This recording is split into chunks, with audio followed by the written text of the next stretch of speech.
Hello, my name is Marie Diamond. I'm your Feng Shui master. And today I want to share with you how can you use Feng Shui for your children and teenagers' room.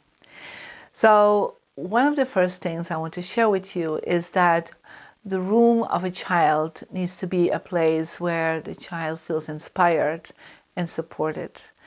It's a place where they come home.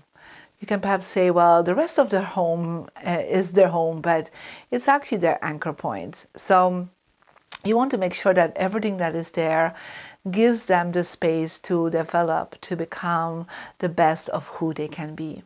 Because of that, one of the reasons I always suggest to people is make sure there is less in the room than there is right now. You want to create a space for the child to develop. So I have been in many bedrooms of children, and I see that there's always too much stuff out. Yeah, too much posters, too much material, too much toys. Teach your children to clean up and make sure there is space for it. There is a box, a toy box. There is a place in the cabinet where they can put things in. So always make sure that when they go to sleep, the only thing that is really visible for them is their bed, their desk, if they have one, some images out there, and their cabinets, and that the rest is all clear. So no toys on the ground anymore, no toys hanging around, it's all gone. And so make sure when you create a box, don't do a see-through box, but just really a white box. You know, the white boxes, the white cabinets are the best for children. And you need to teach them how to declutter from the beginning, how to clean up, right? And perhaps you need to give them some incentive for that. It's one of the things I did with my children. I made sure that they always had an incentive, or we're going for the ride in the park, or we're going to see a movie, or we're going to do some extra pancakes, or, you know, something fun for them with you, not, you know, just giving them something to play with by themselves, but something together. Children want experiences. So that's the first thing I would suggest you do, to make sure there is, when they go to sleep, there is a space for their sleep, for their energy. The second thing I always suggest to people is make sure there are no images around them of fierce animals like tigers, elephants, dinosaurs.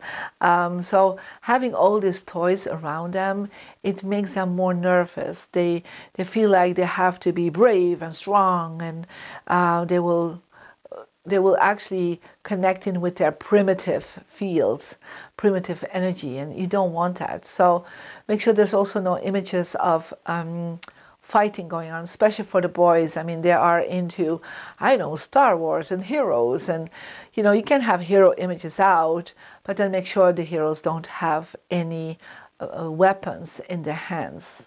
So heroes are strong for any gender, but make sure there are no weapons in their hands. I always try to avoid to have, especially from the hero movies, the bad guy, right?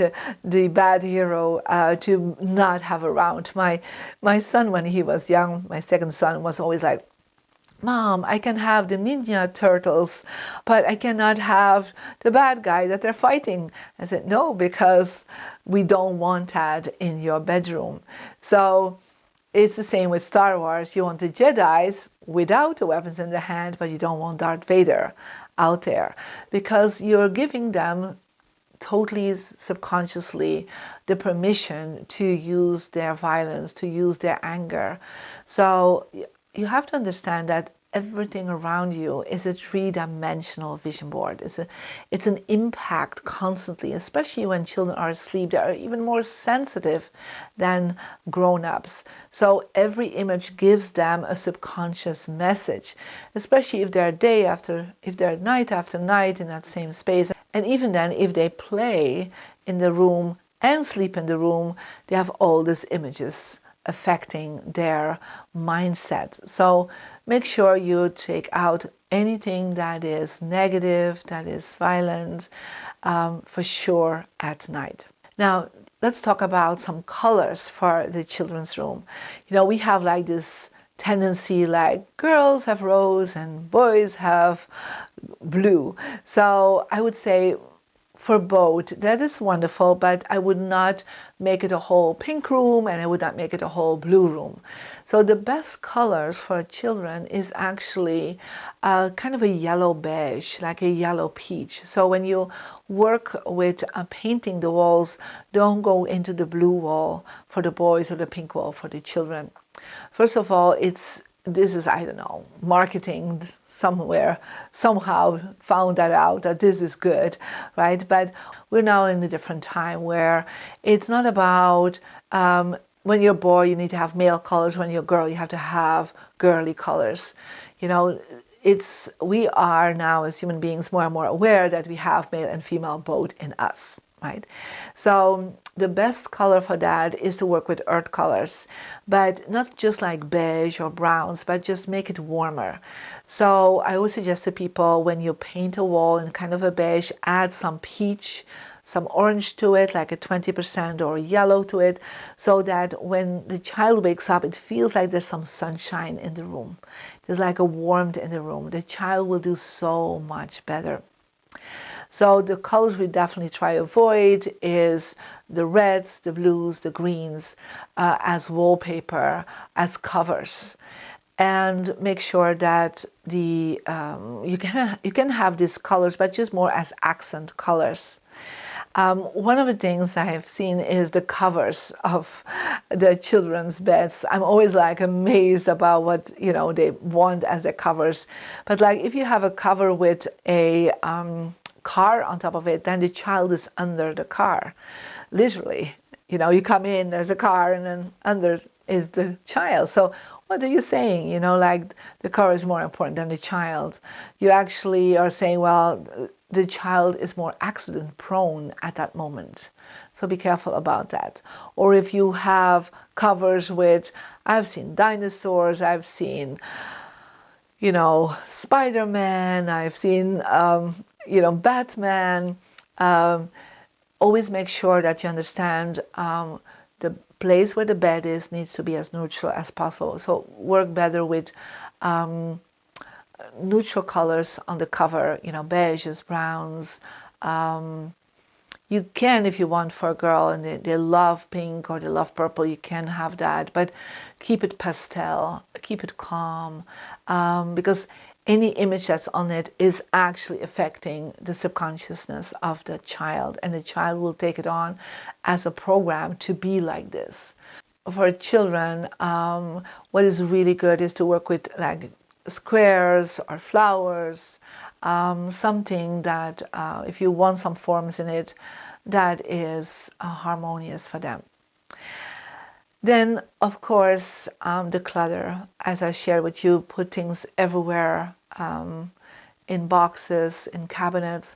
Also make sure there is a nightstand with the light on, because a child sometimes feels very vulnerable. Make sure the nightstand is not cluttered for them. And then, of course, a child has their personal energy. You can actually find out the energy number of your child. You can go to the website marydiamond.com, put in their original gender and their birthday, and find out what is their success direction, what's their health direction, relationship, wisdom. So what do you do with that? So you always try to make sure you are trying to put a child sleeping towards one of their best directions. You always try to make sure the child sees the door, and then when the child sleeps, that the head of the top of the head is facing towards a good direction for that child. So if you have energy number 1, 3, 4, and 9, the best directions are east, south, north, and southeast. So you want that child to sleep with his head towards that direction. The child will grow up so much easier, will have better points at school, will feel attracting more friends, more harmony, it will get less bullied at school.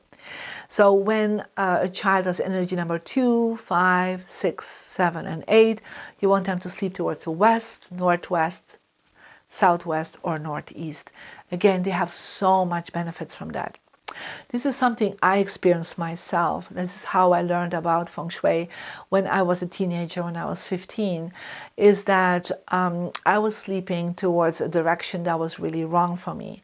And when a child or teenager sleeps towards the wrong direction, they actually will have strange nightmares. They will feel not so energized in the morning. They will not feel so aligned and strong, and they start attracting, I would say, not such good friends, or not friends at all, or even bullies. So that happened to me. I was sleeping the wrong direction for me, and I was sleeping towards the southeast. I'm a number 5, and southeast is like the worst direction ever. And so I started attracting a lot of accidents. Within 3 years, I had like 3 concussions, but ultimately I had an accident that almost killed me. I also had bullies. I had no friends. So the bullies would beat me up at school, will tease me. They would, whatever they could to make me unhappy. And so I was a very lonely girl. And, I was always with my head in the books, because books were my friends because of it. And after I learned how to do feng shui and know my directions, I changed, and I asked my father and mother if I could change to another room. And there I was actually sleeping towards the southwest. And sleeping towards the southwest, what is my success direction, suddenly my whole life changed around. So the bullies became my friends. I started having other friends. So it was really amazing what happened to me. So you can use that to find the right direction for a child. But also, what is really important is that you can activate this direction. So you will then use a compass, as is indicated in the energy report on the website, and you literally can then see, the success direction for my child is north, for example. If you have energy number 4, you can hang there, or a vision board for the child, or a cork board where you can place there if they have a certificate or something, or they have an award in school, their goals, like if they want to become, I don't know, a soccer player, or they want to become a YouTuber, or they want to become, whatever they want to become right now, is you can have then images on that cork board for the things they really want. So I would definitely suggest you do that. And even for smaller children, you can put literally their name, like in letters, in their success direction, or even a picture of them in their success direction. So I would otherwise not put other images of your child by themselves in their bedroom, except if it's in their success direction. Make sure there's no clutter there. Do not put there, especially for babies, the place where the napkins are, and where the diapers are, or where the bin is. You cannot have that in the success direction. But it can be a bookcase, for example, with books they want to read. It can be images of school. It can be their school reports. It can be their school agenda. It can all be placed in their success direction. Children are not focused on money, but they're focused on school and education. So activate that success direction for them. For a child, the relationship direction is so important. So first of all, check what's in that area. Let's say it's the west area, right? And based on the energy number, it's the west for your child. I'll just give an example. If in that area there is something about fighting, then won't be surprised they will fight all the time with you or with their friends. So make sure you can put again a cork board there, or a whiteboard, or anything that would stimulate the relationship. So then on the cork board you can put, always a picture of you with the child, right? You as parents with a child. Because then you're saying, well, we are in a relationship. An image of the child with their siblings, yeah, an image, perhaps the school picture, for example, or a picture with their grandparents, or anyone that the child has a relationship with, or they are part of a dance group, or a tennis group, or whatever sports they're doing. You can then put that picture up there of the team, or any other team they really would like to belong to, right? So you can, it's not just what they have, but also what they want to become and what they want to be in connection with. you can put it in the relationship direction. And it's great to work with corkboard. That's what I've always done with my children, because, you know, every year there's other friends, or other interests that they have, so they can just adjust it.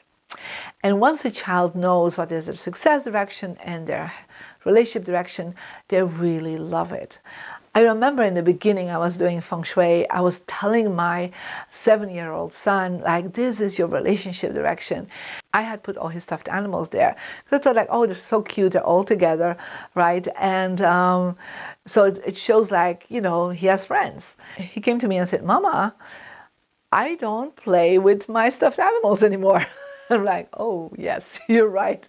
He's 7, right? So, because he had collected like a lot of stuffed animals, I thought that was kind of cute. So stuffed animals, when they're out of it, don't put it in there. Yeah. And so just look at what is around the child's room and see if it's supporting the child and affecting that child in a positive sense. So also even their desk, you know, especially when they're getting older, they don't want to study in the kitchen or on the dining room table anymore. They want to really study in their own space. So make sure that you also check out the YouTube video on offices, because this is also one of the rules, that in their bedroom then there's their own little, I would say, office area.